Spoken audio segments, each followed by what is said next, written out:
Yeah Congress కట్టప్పను కనిపెట్టేదెట్లా వివరాలు సేకరిస్తున్నట్టు హస్తం నేతలు త్వరలో ఏఐసిసికి నివేదిక మీనాక్షి నోటీస్ లీక్ అవడంపై అంతర్గత విచారణ నేను చెప్పిన కదా. సో ఇందులో చాలా స్పష్టంగా అంతర్గత విచారణ జరుగుతూ ఉంది. 100% కాంగ్రెస్ పార్టీలో ఉన్నటువంటి నాయకులే దీన్ని లీక్ చేశారనేది చాలా స్పష్టంగా తెలుస్తోంది. దానిలో ఫైమ్ పేరు ప్రధానంగా వినబెడతా ఉంది.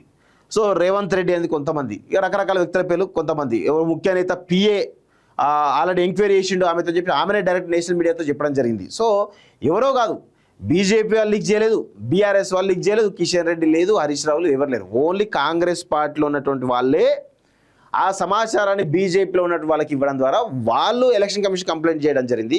ఆ ఎలక్షన్ కమిషన్ ఈమె యొక్క నామినేషన్ తిరస్కరించడం జరిగింది. ఇదంతా ఒక పకడ్బందీ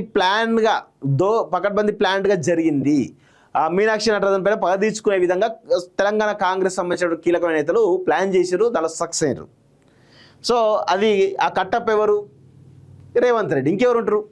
మోడీకి కట్టప్ప లాంటాడు రేవంత్ రెడ్డి. 100% మోడీ బాహుబలి అయిన అనుకోండి, రేవంత్ రెడ్డి కట్టప్పలు అంటాడు. అదే పరిస్థితి. AICC Telangana incharge Meenakshi Natarajan Rajya Sabha nomination తిరస్కరణ ఘటన ప్రకంపనలు రాష్ట్ర కాంగ్రెస్లో ఇంకా కొనసాగుతూనే ఉన్నాయి.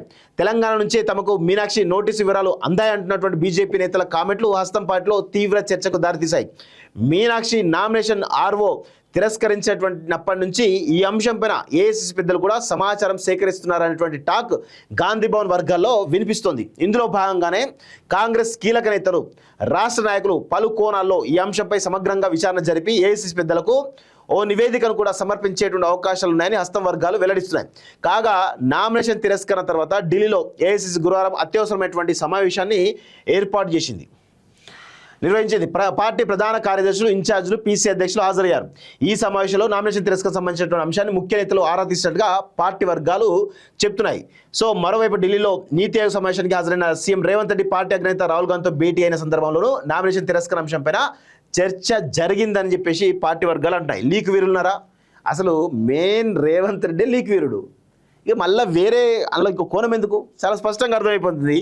మరోవైపు టీపీసీ చీఫ్ మహేష్ కుమార్ గౌడ్ ఢిల్లీలో పార్టీని అగ్రనేత ప్రియాంక గాంధీతో సమావేశంగా వీరి భేటీలో మీనాక్షి నటరాజ్ నామినేషన్ తిరస్కరణ అంశం చర్చకు వచ్చిందని పార్టీ నేతలు చెప్తున్నారు. తాజాగా మీడియాతో చిట్చాట్లో పీసీ చీఫ్ కీలక వ్యాఖ్యలు చేశారు. నామినేషన్ తిరస్కరణ అంశంలో లీక్ వీరులున్నారా లేదా అనే అంశాన్ని సీఎం సమగ్రంగా విచారిస్తున్నారని ఆయన స్పష్టం చేశారు. దీంతో పార్టీ ఈ అంశంపైన సీరియస్గా దృష్టి పెట్టినట్టుగా అర్థం అవుతుందని హస్తం వర్గాలు పేర్కొన్నాయి. ప్రతిష్టాత్మకమైనటువంటి రాజ్యసభ సీట్ను అది సులభంగా గెలవగలంటే సీట్ను పార్టీ కోల్పోవడాన్ని కాంగ్రెస్ హైకమాండ్ సీరియస్గా తీసుకున్న చర్చ పార్టీలో నడుస్తోంది అంటూ చాలా స్పష్టంగా తెలుస్తోంది. కానీ దొంగ చేతికి తాళాలిస్తే ఏముంటుంది?